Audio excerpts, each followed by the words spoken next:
Racism and violence erupted in rural Georgia today. It was a scene more like the 60s than 1987.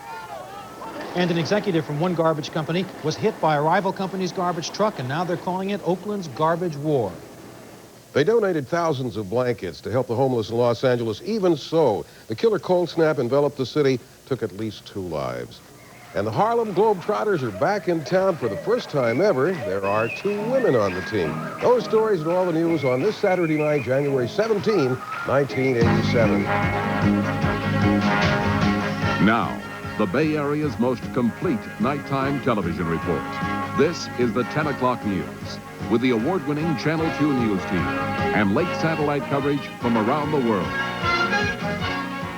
Good evening, I'm George Watson. And I'm Claude Mann, sitting in tonight for Leslie Griffin. It was called a Brotherhood Anti-Intimidation March, but it took place in nearly all-white Forsyth County, Georgia. And when the Ku Klux Klan showed up, the march dissolved into racist name-calling and violence. Josh Thomas has a report from Forsyth County, Georgia. It became apparent almost from the outset there was the potential for confrontation. I'm a smart-ass white boy. The residue of just negative feelings of racism don't reflect what's up here, and we'd like that to be better understood. When the buses and a half-dozen cars pulled in, Atlanta City Councilman Hosea Williams made it clear they came in support of the Forsyth County resident who wanted the march. We could not sit by and see this type of racial terrorism terrorize these young men who are trying to exercise their constitutional right. The marchers were clearly outnumbered by their antagonists who lined the road in a scene that looked like something out of America's darker past. Forsyth County's been all white for decades, and many residents say they want to keep it that way. We haven't had none up here since the 1st of the century, and I don't think we've done okay without them, and I don't believe we need them up here now. All these people out here marching, the black people and the white black people too, all they up here for to start trouble. And they come to the right place to get it. Blacks and whites marched together hoping to avoid violence, but they quickly became the targets of rock and bottle throwing.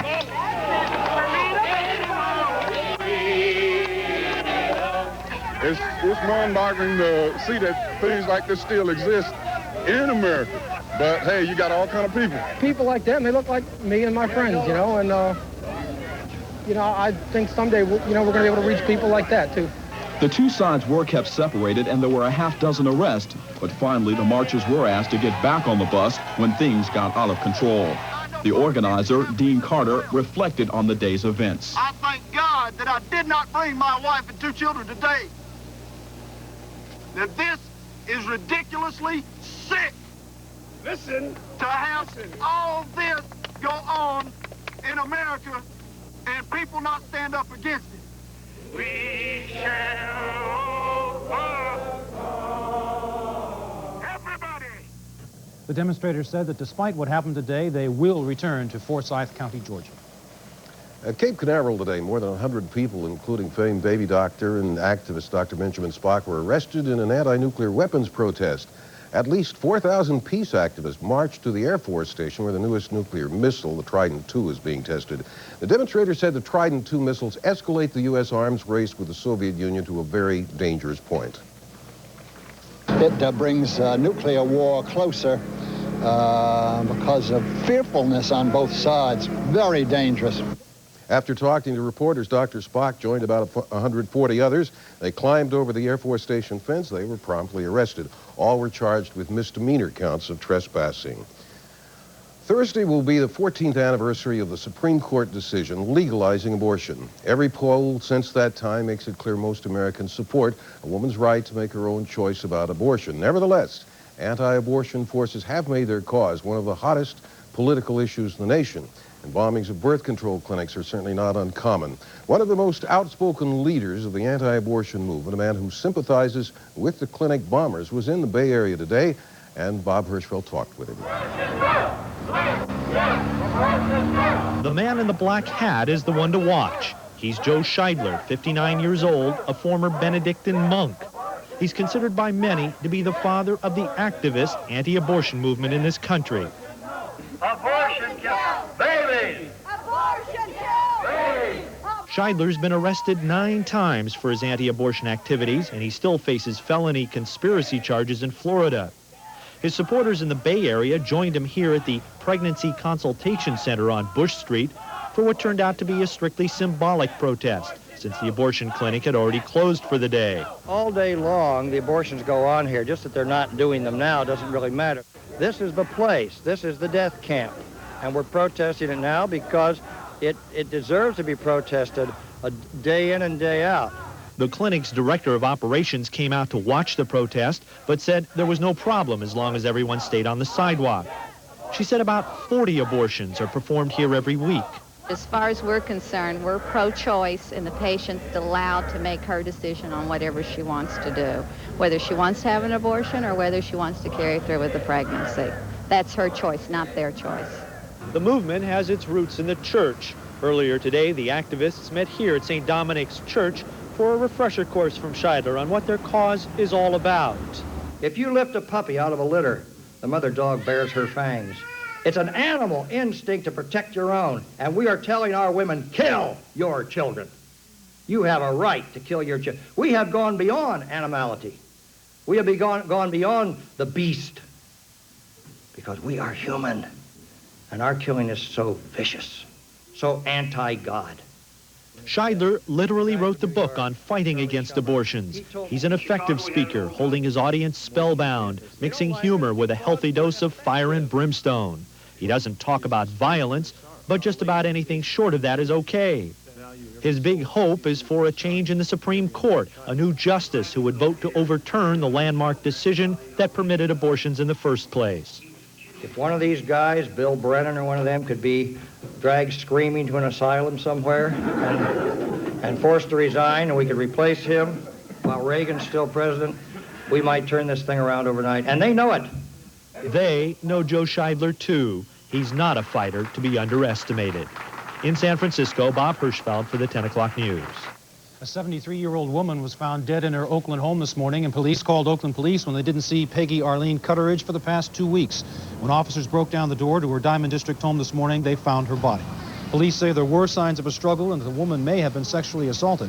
They say the home does not appear to have been burglarized. Police say they have no suspects or leads in this case right now. In Dixon, near Sacramento, a 17-year-old boy took 2 other youths hostage last night and then held police at bay for 4 hours before surrendering. It started early last evening when the boy called police to report an argument he was having with his mother. When police arrived, the boy's mother warned them he was lying in wait inside. Police say the youth was planning to kill an officer who had arrested the boy sometime in the past. The youth, armed with a gun apparently stolen from a friend's, then took 2 teenage boys hostage after he ran off to a nearby unmanned fire station. He started saying that he just didn't want to live no more. He's putting the gun to his head, and he almost pulled it. Then what happened? He said he couldn't do it, and he asked me if I'd shoot him. He asked me. I said, no way. 4.5 hours after it started, the boy threw out his gun and gave up. He's being held for psychiatric observation and being charged with kidnapping, assault with a deadly weapon, burglary, and other unspecified charges. Well, it could be just the latest skirmish in an ongoing war between 2 East Bay garbage companies. Today, the owner of one of the companies was run down by a garbage truck operated by the other. And as Rob Roth reports, police say this was no accident. Bob O'Connor limped out of Highland Hospital emergency this afternoon with a sprained leg and sore back. Injuries suffered this morning when he was hit by a garbage truck. A garbage truck allegedly belonging to a rival garbage disposal company. Oh, it was definitely delivered. The truck struck O'Connor on 77th Avenue right in front of the Bay Recycling Company, which O'Connor owns. He said that earlier this morning, his truck drivers were being followed by drivers for the Oakland Scavenger Company, the largest garbage disposal company in the East Bay. O'Connor said he went out to see what the problem was. I was standing in the middle of the street, and I looked up at him, and at that time he was right at me. Oakland police arrested the driver, Michael Tedeschi, who works for Oakland Scavenger, and charged him with assault with a deadly weapon. The apparent weapon, an Oakland Scavenger Company garbage truck. No one from the Oakland Scavenger Company could be reached for comment today. This incident follows a series of lawsuits, countersuits, and general bad blood between the 2 companies. Bay Recycling claims that Oakland Scavenger employees have been following its drivers for weeks. One of them followed me over to Berkeley, and he followed me for a couple of stops when I was driving the front loader. And then he took off. Definitely his harassment. And to try to prove to the city that we are doing something illegally, which we are not. One of Bay Recycling's trucks was firebombed 2 weeks ago. Police are investigating. Bay Recycling says the garbage it picks up is the kind that can be recycled. Papers, cans, and bottles. The rest, they say, belongs to Oakland Scavenger. The fight is over a specific type of garbage called food garbage. Oakland Scavenger is supposed to be the only company in Alameda County to haul that stuff away, but Oakland Scavenger claims that Bay Recycling has been, in essence, stealing their garbage. Bay Recycling denies it. What I'm basically worried about is something else happening in the future concerning Oakland Scavenger and ourselves, that someone is going to get hurt in the long run, and I just hope that it's none of our employees or truck drivers or anything like that. Bay Recycling says it wants the tension between the two companies diffused. In Oakland, Rob Roth for the 10 o'clock news. There is more evidence tonight, much of it bordering on the bizarre, in the case of the San Diego Highway Patrol officer charged with murder. 36-year-old Officer Craig Pyer was arrested Thursday night and charged in the strangling death of a motorist on a dark freeway off-ramp. Cara Knott, a 20-year-old San Diego State student, was found dead in a remote area near that freeway last month. Now, at least half a dozen motorists have come forward with stories of strange and sometimes frightening encounters with Pyer. The latest, a report that a ticket given to a young man on the night of the murder was altered to show it was given at about the same time the murder occurred. Pyer was in court yesterday. He's scheduled to enter a plea later this month. At least 2 other women have told of being pulled over in the same location where the murder victim was found. They were told to pull up in a dark area. They said Pyer's unusual manner frightened them. Police are asking anyone with more information to please come forward. Still ahead on the 10 o'clock news, nearly everything has to go when your home goes up in smoke. Firefighters explain what sparked this blaze. And she's trying to hold on to control, but will rebels try again to topple the Aquino government? We'll have an update from the Philippines and more when we continue.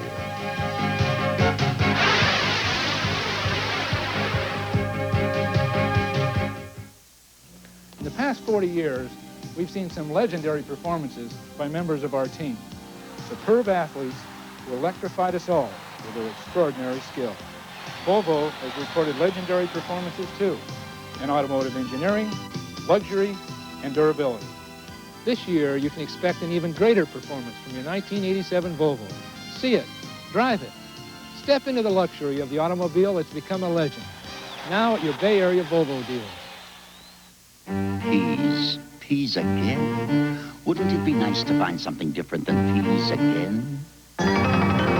Introducing deluxe vegetables from Birdseye.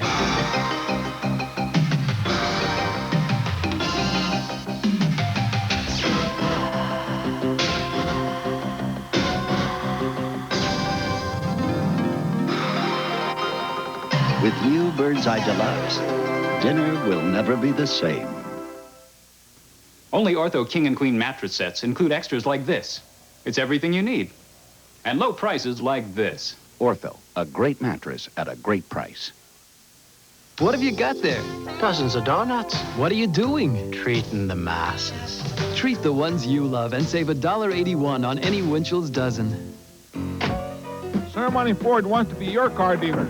Hot deals and hot wheels, like Escorts for just $87 a month. Or Tempos for only $97 a month.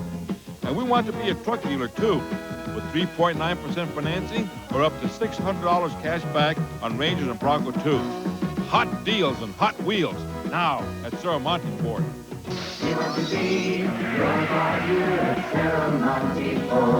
So, what are you waiting for?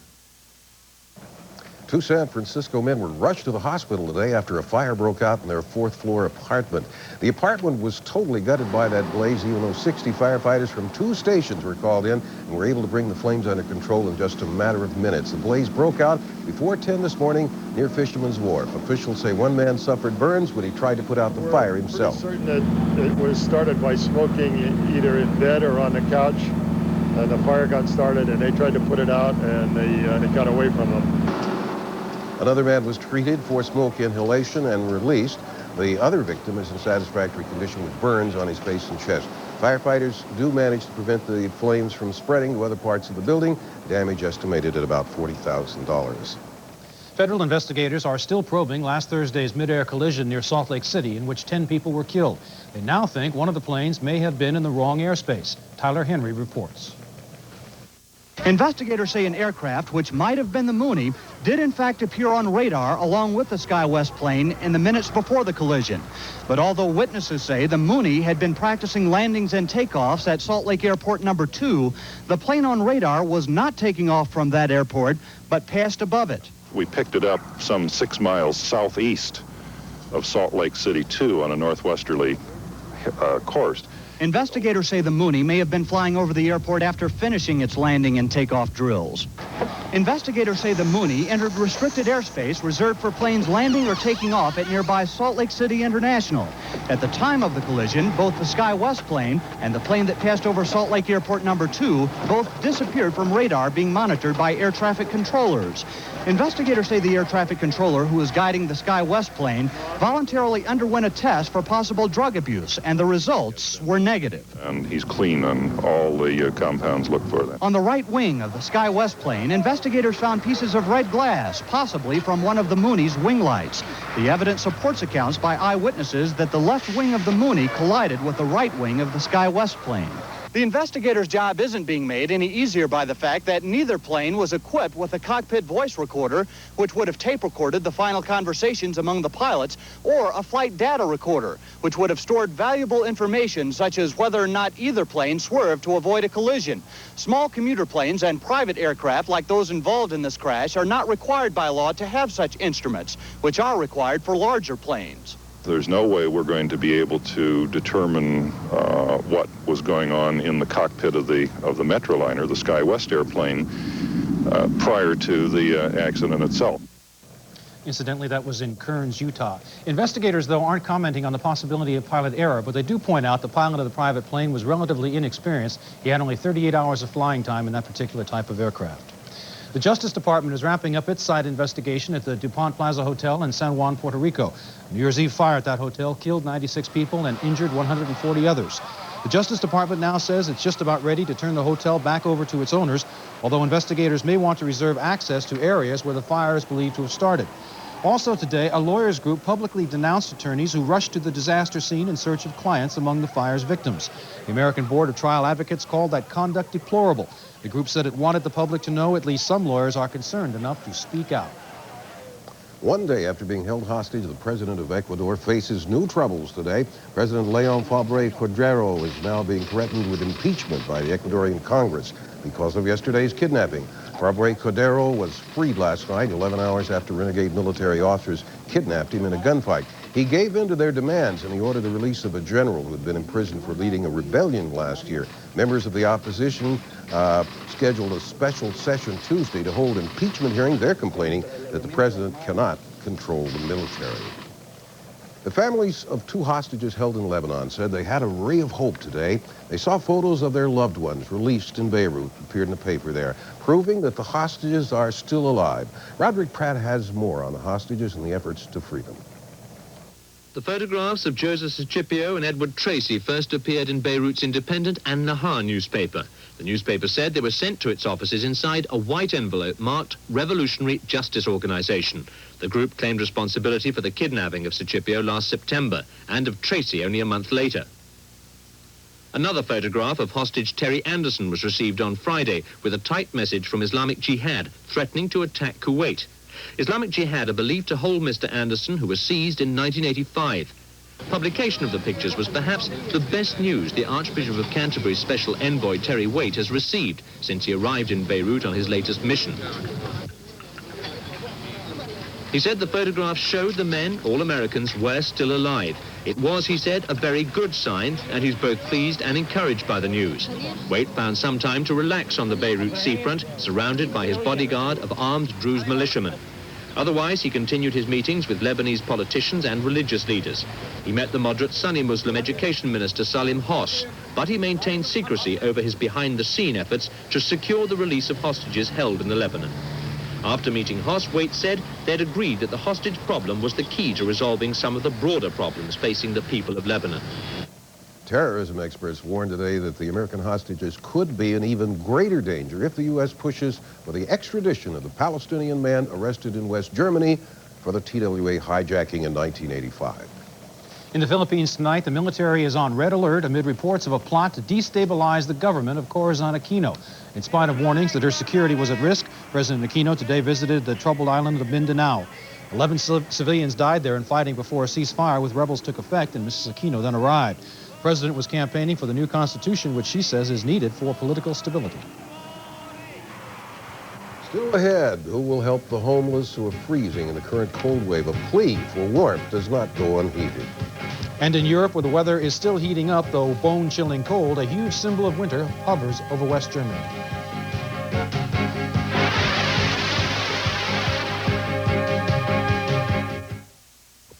Want to save a fast buck on a Dodge? Then go right now to your Dodge dealer special fast buck sale on 31 selected Dodge models in stock. Until January 20th, your choice of 3.9% financing or $500 cash back. That's it, 3.9% financing or $500 cash back on this Dakota, Ram 50s, all pickups, all Aries and more. While you're there, see the Caravan and Shadow too. You can save a lot of bucks on Dakota and other selected models, but you gotta act fast before January 20th, so go. Some 35 years ago, this Mr. and Mrs. got themselves a family cat named Dreyfus and invested $10,000 in the Dreyfus Fund. You'll be delighted to know that today the $10,000 has grown to more than $580,000. Sir? Madam? Dreyfus? The Dreyfus Fund for growth and income. Hi, I'm Mark Ubanias. The #1 team in the country loses today. We'll tell you who did it, along with the Cal-Stanford matchup and a special on the Harlem Globetrotters' visit to the Bay Area on Sports Wrap in just a few minutes. My dandruff shampoo is good. Maybe you should try something else. My dandruff shampoo really works. Maybe you should try something else, like Selsun Blue. Doctors and pharmacists recommend Selsun Blue more than all other leading brands combined. What that means to you is no leading brand gets rid of dandruff better than Selsun Blue. It's #1. And like all Selsun Blue formulas, new extra medicated Selsun Blue is for serious dandruff, with the ingredient recommended most by doctors. This classic Mustang has been driven over 100,000 miles on a remanufactured engine from Automotive Engineering. Thousands of motorists are getting like-new performance with exchange engines installed by the pros at Automotive Engineering. Don't trade away the investment in your American or foreign car. An exchange engine can save you a fortune. And you can save up to $200 this month during the sale at Automotive Engineering. Automotive Engineering pleases thousands. Why not you? Next on the best of the National Geographic specials, go on an unforgettable odyssey in the heart of Africa with the Bushmen of the Kalahari. And join Mel Fisher in his quest to recover millions in gold and silver from a sunken Spanish galleon, Treasure. The Bushmen of the Kalahari and Treasure, two of the very best of the National Geographic specials. Wednesday at 8 on Channel 2.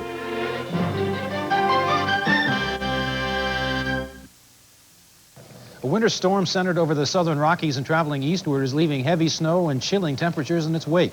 Denver got 5 inches of snow and gusting winds as the storm passed through on Friday, and that storm dropped the temperature in Pueblo, Colorado to a record low of 14 below zero. As the storm moves eastward tonight and Sunday, heavy snow is expected in parts of New Mexico, Texas, Missouri, and Oklahoma. Here in the Bay Area, we've had sunny, clear days, but the nights have been cold. Our coldest temperature was an overnight low of 32 degrees in Vallejo. By this afternoon, highs around the Bay range from 65 in Santa Rosa to 56 in Concord. And it looks like more chilly nights and clear days ahead. The forecast for Sunday and Monday calls for fair weather with highs ranging from 55 to 65 degrees. Lows will drop into the 20s and 40s. The extended forecast for Tuesday through Thursday says we'll have clear, dry weather with highs in the 50s to low 60s and overnight lows in those chilly 30s. Bitter cold temperatures in Los Angeles have sparked a flood of donations of sorely needed blankets for the city's homeless. But the freezing air is already being blamed for at least 2 deaths on the street in as many days. And hundreds of people began dropping off blankets today after Los Angeles Mayor Tom Bradley made a public plea for help. There are an estimated 35,000 homeless in Los Angeles, and the unseasonably cold temperatures dipping into the mid-20s last night caught many of them completely unprepared. And while the blankets are sure to be some help today, there were protests, people brandishing signs demanding jobs, not blankets. Meanwhile, the city's homeless missions are filled to capacity, many people being told there's just no more room. The worst weather to hit Europe in 50 years claimed even more lives today, bringing the death toll to more than 330 in less than 3 weeks. In Western Europe, temperatures edged above freezing, but Eastern and Central Europe are still in the grips of frigid, deadly cold. Mitch Leopard has the story. The 17-day cold snap of bitter winds, blizzards, and record-low temperatures has been hard to avoid in Europe. East Germany continues to report 14-foot-high snowdrifts and wind gusts to 43 miles an hour. Most roads still impassable in the southwest. Much the same story in Czechoslovakia, as workers shovel and snow plows operate to clear the snowbound streets and open public transportation. In Poland, central heating plants, which have been operating on a rotational basis to conserve power, are now operating full-time. But cold weather continues, and Polish troops continue to assist in the unloading of coal. Western Europe is beginning to thaw in some areas. Berlin residents got a chance to see their biggest snowflake ever. And in Amsterdam, finding pleasures in the frozen waterway was the sport of the day. That is, until the ice-breaking canal boats came through. In Britain, one of the warmer European countries, it depends on where you are. In the east, it's still below freezing. A psychiatric hospital in Kent has just been reached after 5 days of seclusion. Military helicopters continue the rescue efforts to hundreds of homes. In Derbyshire, local police have taken to skis, the only way to reach stranded residents with blankets and ice picks. British Rail's answer to solving the hundreds of miles of blocked train lines is their new ultimate weapon, their hairdryer train, designed to blow the snow and ice from the path. And one British TV crew sent to cover a newly equipped train to clear the path reports it didn't quite get very far. In London, most streets are now clear, but water leaking from ice-burst pipes and water mains is causing 1,000 calls an hour to London's fire brigades. With the problem comes warnings of racketeering as plumbers charge exorbitant fees and say, take it or leave it. Mitch Leopard, London. I don't know if everybody's as bored with Super Bowl hype as I am, but go to it, Mark. It officially starts on Monday, but we've got some other things to talk about. You know, some call this the dead week in sports because the Super Bowl is a week away, but there is still a veritable potpourri of sports awaiting you, including a look at the Trotters, 87. Sports Track, next.